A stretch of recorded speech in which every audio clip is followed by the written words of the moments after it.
हमारा टॉपिक है coulombs law.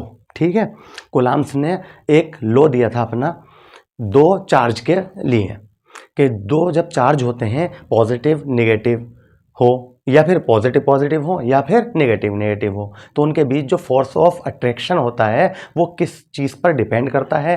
ठीक है, कैसे कैसे, तो वो हम यहाँ पर देखने जा रहे हैं। तो नेक्स्ट क्या हेडिंग है हमारे, कूलाम्स लॉ डाल रहे हैं भाई यहाँ पर।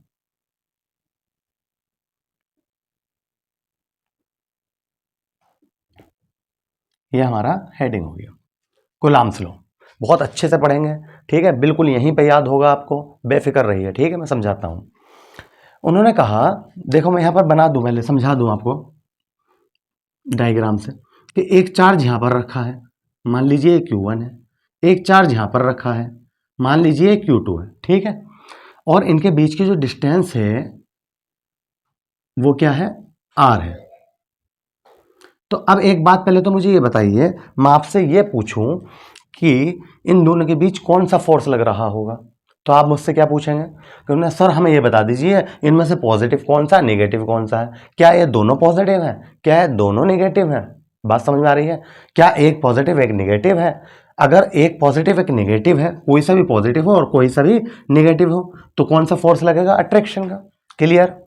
अगर दोनों पॉजिटिव हो, मैं कहूँ ना भी दोनों पॉजिटिव हैं, तो कौन सा लगेगा, रिपल्शन का। या मैं कहूँ दोनों निगेटिव हैं तब भी रिपल्शन। अभी हम पढ़ चुके हैं, ठीक है, क्या जानते हैं हम, लाइक चार्जेस, ठीक है, रिपेल ईच अदर।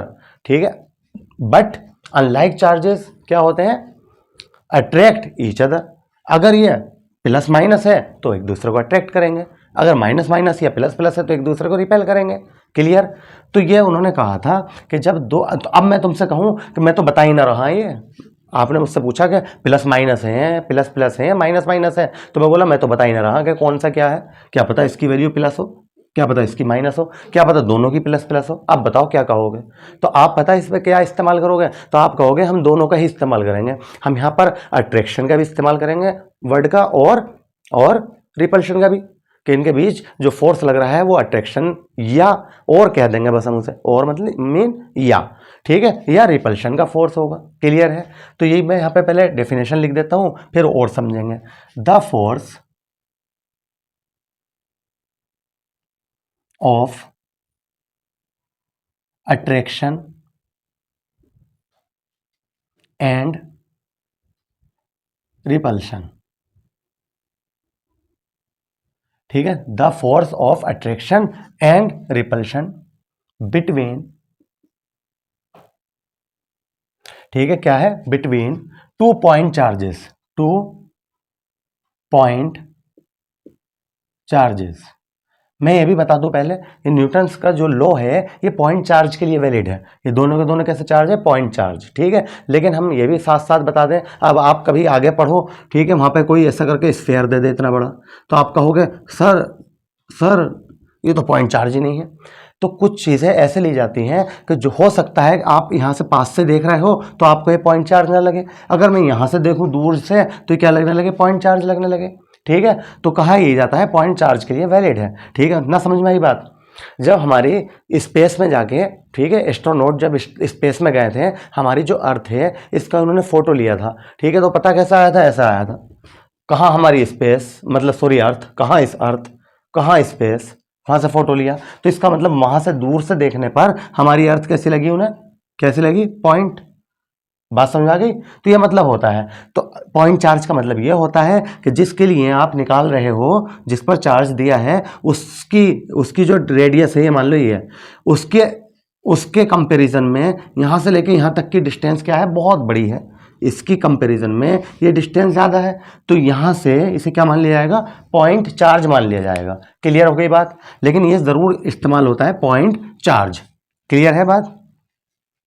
ठीक है, तो क्या लिखा हमने, the force of attraction and repulsion between two point charges. ठीक है, directly proportional to the product, ठीक है, ऑफ दोज चार्जेस। ठीक है, directly proportional to the product of those charges and inversely proportional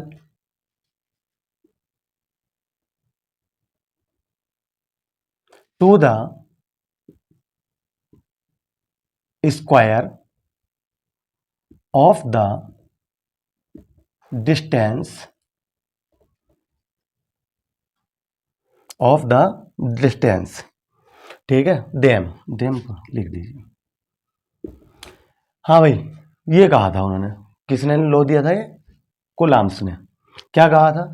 the force of attraction and repulsion between two point charges, इनके बीच कौन सा force लग रहा है?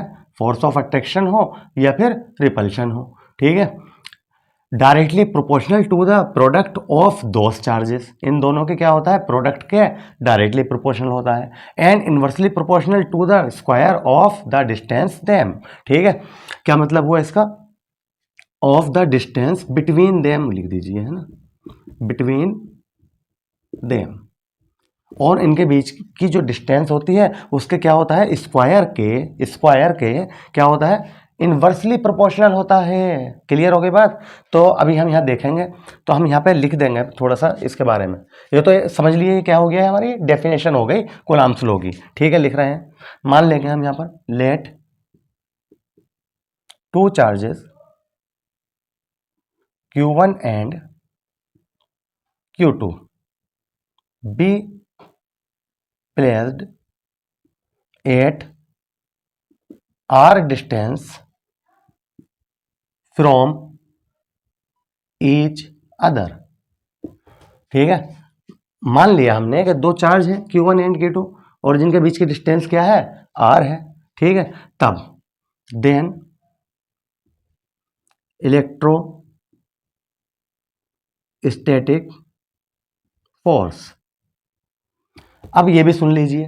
अब हम पूरे इस चैप्टर में जो कंप्लीट होगा पूरा चैप्टर, कहीं भी, ठीक है, अट्रैक्शन और रिपल्शन ना कहकर क्या किसका इस्तेमाल करेंगे? इलेक्ट्रोस्टैटिक फोर्स का। जैसा मैंने अभी आपसे पूछा था कि भाई हमें नहीं मालूम कि क्या पता दोनों पॉजिटिव हो, क्या पता दोनों नेगेटिव हो, क्या पता एक पॉजिटिव नेगेटिव हो, आप बताओ कौन सा फोर्स लग रहा है। तो आप बोले कि भाई अट्रैक्शन भी हो सकता है और रिपल्शन भी हो सकता है। समझ रहे हो मेरी बात? लेकिन अब उस फोर्स को ना तो आप अट्रैक्शन का हो ना रिपल्शन का हो, किसका इस्तेमाल करिए? इलेक्ट्रोस्टैटिक फोर्स, ठीक है, या इलेक्ट्रिक फोर्स, क्या कहते हैं हम इसे? Electric force. तो देखते हैं, जो ये लिखा था हमने, इस पे आ जाइए। द फोर्स ऑफ अट्रैक्शन और रिपल्शन, इसका मतलब क्या हो गया? F between two point charges, ठीक है, इन दोनों पॉइंट के चार्जेस के बीच अट्रैक्शन हो या रिपल्शन हो, force directly proportional to the product of those charges, किसके प्रोपोर्शनल होता है? प्रोडक्ट ऑफ दोस चार्जेस, जो भी चार्ज दिए हैं उनके प्रोडक्ट के डायरेक्टली प्रोपोर्शनल होता है। क्लियर है?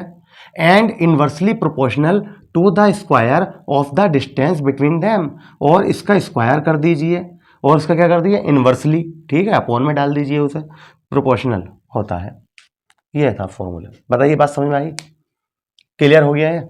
द फोर्स ऑफ अट्रैक्शन, ठीक है, and repulsion between two point charges directly proportional to the product of those charges, ठीक है, and inversely proportional to the square of the distance between them. Clear? ये है।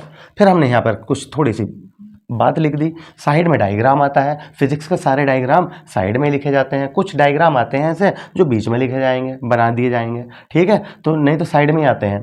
Side में diagram बना के हमने मान लिया कि भाई let two charges Q1 and Q2 be placed at r distance from each other them electrostatic force, ठीक है, ये आ गया। यहाँ तक बताइए क्लियर है? आगे बढ़े। ये भी आप बहुत अच्छे से जानते होंगे, जब हम ये प्रोपोर्शनल का साइन हटाते हैं तो क्या आता है? कोस्टेंट आता है। तो बस मैं आपसे पहले ये कहना चाहूँगा कि आप यहाँ तक इसे नोट कर लीजिए, ठीक है, वीडियो को पॉज करके आप नोट कर लिया करें, बिल्कुल बेफिक्र होकर, ठीक है। हम आगे बढ़ते हैं। तो इसे हम ऊपर लिख लेंगे अब, ठीक है। क्या कहा मैंने? इसी वाली बात को हम कहाँ लिख रहे हैं? यहाँ से स्टार्ट करेंगे, ठीक है। नोट तो कर ही लिया आपने। क्या कहा अभी हमने? F Q1 Q2 upon r square, ये आ गया था। क्लियर? तो जब हम ये साइन हटाएंगे तो एफ क्या आ जाएगा? के Q1 Q2 upon r square, clear? के क्या है यहाँ पर? कांस्टेंट है, और इसकी वैल्यू क्या होती है? वेयर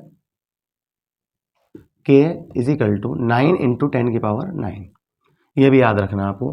तो एफ इज इक्वल टू आता है 9 into 10⁹ Q1 Q2 upon r square. एक फॉर्मूला ये बन जाता है। बताइए यहाँ तक। फिर बाद में देखा ये गया,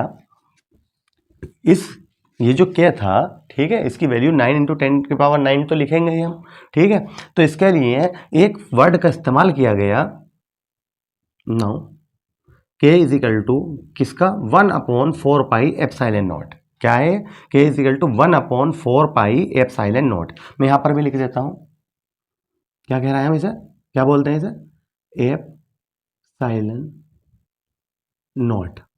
वैसे इसे परमिटिविटी ऑफ फ्री स्पेस बोलते हैं, लेकिन मैं बता रहा हूं कि कभी आप ना समझ पाओ, फर्स्ट टाइम्स देख रहे हो, पढ़ रहे हो, तो मैं इसलिए बोल रहा हूं। कैसे बोलोगे इसे? ε0 है क्या चीज? वैसे ये परमिटिविटी ऑफ फ्री स्पेस, ठीक है, ये होती है। अभी लिखूंगा यहाँ पर क्या है ये, क्यों है ये, इसकी जगह ये क्यों आ गई, ये सारी बातें बताएंगे हम। तो F इज इक्वल टू क्या हो जाएगा यहाँ पर? इस के स्थान पर क्या लिख देंगे हम? 1/4πε0 Q1 Q2 upon r square. This is a Coulomb's law, ठीक है, this is a Coulomb's law. ये है भाई कूलम्ब्स लॉ। ε0 क्या है यहाँ पर? ε0 is a permittivity of free space, ठीक है। ε0 क्या है यहाँ पर? परमिटिविटी ऑफ फ्री स्पेस, ठीक है। और इसकी वैल्यू क्या होती है ε0 की? 8.85 इंटू 10⁻⁻12, ठीक है, ये इसकी वैल्यू होती है। कूलम्ब स्क्वायर पर न्यूटन मीटर स्क्वायर, ठीक है, ये भी आपको पता होनी चाहिए। कूलम्ब स्क्वायर पर न्यूटन मीटर स्क्वायर, यहाँ लिख देता हूँ, कभी नहीं दिखे। ε0 क्या है? ε0 is a permittivity of free space, और इसकी वैल्यू क्या होती है? ε0 की वैल्यू होती है 8.85 इंटू 10⁻⁻12, ठीक है। क्या बताया? कूलम्ब स्क्वायर पर न्यूटन मीटर स्क्वायर, ये इसकी वैल्यू होती है, ये भी आपको पता होनी चाहिए। और पूरे की वैल्यू क्या होगी? 1/4πε0 की 9 इंटू 10⁹, ठीक है। तो इसी के साथ हमें इजाज़त दीजिए। Thank you.